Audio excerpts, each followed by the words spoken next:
Hey everyone, it's Michael Bennett, and this video is about the common myths and misconceptions of human trafficking in the United States. In this video, I will summarize some of the commonly held myths and misconceptions regarding the definition of human trafficking and the types of human trafficking operations that exist in the United States. The goal of this video is to address these misconceptions and help shape a more accurate understanding of trafficking. Myth number 1. Under the federal definition, trafficked persons can only be foreign nationals or are only immigrants from other countries. In reality, the federal definition of human trafficking includes both U.S. citizens and foreign nationals.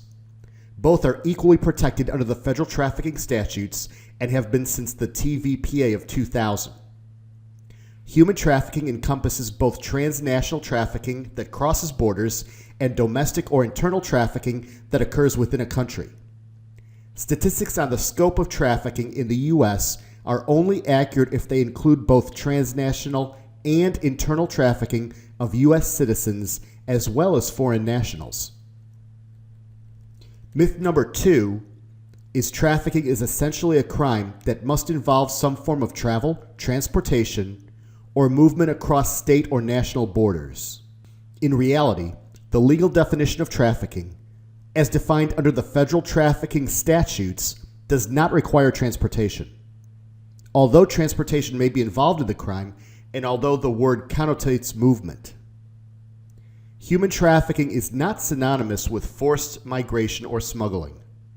Instead, human trafficking is more accurately characterized as compelled service, where an individual's will is overborne through force, fraud, or coercion. Myth number 3. Human trafficking is another word for human smuggling. In reality, there are many fundamental differences between the crimes of human trafficking and human smuggling. Both are entirely separate federal crimes in the United States. Most notably, smuggling is a crime against a country's borders, whereas human trafficking is a crime against a person. Also, while smuggling requires illegal border crossing, human trafficking involves commercial sex acts or labor or services that are induced through force, fraud, or coercion, regardless of whether or not transportation occurs. Myth number 4. There must be elements of physical restraint, physical force, or physical bondage when identifying a trafficking situation. But in reality, the legal definition of trafficking does not require physical restraint, bodily harm, or physical force. Psychological means of control, such as threats or abuse of the legal process, are sufficient elements of the crime.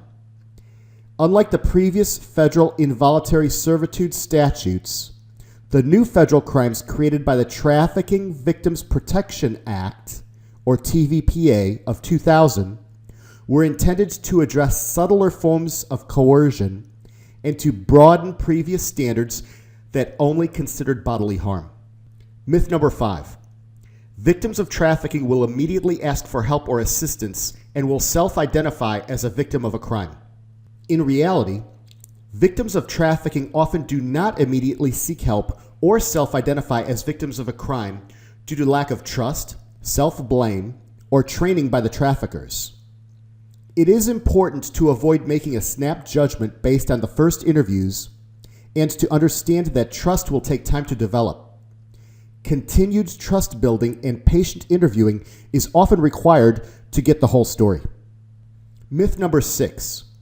Trafficking victims always come from situations of poverty or from small rural villages. But in reality, although poverty is highly correlated with human trafficking because it is often an indicator of vulnerability, poverty alone is not a single causative factor or universal indicator of a human trafficking victim. Trafficking victims can come from a range of income levels, and many may come from families with higher socioeconomic status. Myth number 7 is that sex trafficking is the only form of human trafficking, but in reality, elements of human trafficking can occur in the commercial sex industry as well as in situations of forced labor or services. Human trafficking encompasses both sex trafficking and labor trafficking and can affect men and women, children, and adults. Myth 8.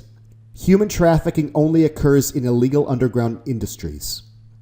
In reality, elements of human trafficking can be identified whenever the means of force, fraud, or coercion induce a person to perform commercial sex acts or labor or services. Trafficking can occur in legal and legitimate business settings as well as underground markets. Myth number 9. If the trafficked person consented to be in their initial situation or was informed about what type of labor they would be doing or that commercial sex would be involved, then it cannot be trafficking or against their will because they, quote, knew better. In reality, a victim cannot consent to be in a situation of human trafficking. Initial consent to commercial sex or a labor setting prior to acts of force, fraud, or coercion, or if the victim is a minor in a sex trafficking situation, is not relevant to the crime, nor is payment. And myth number 10, foreign national trafficking victims are always undocumented immigrants or here in this country illegally. In reality, foreign national trafficked persons can be in the United States through either legal or illegal means.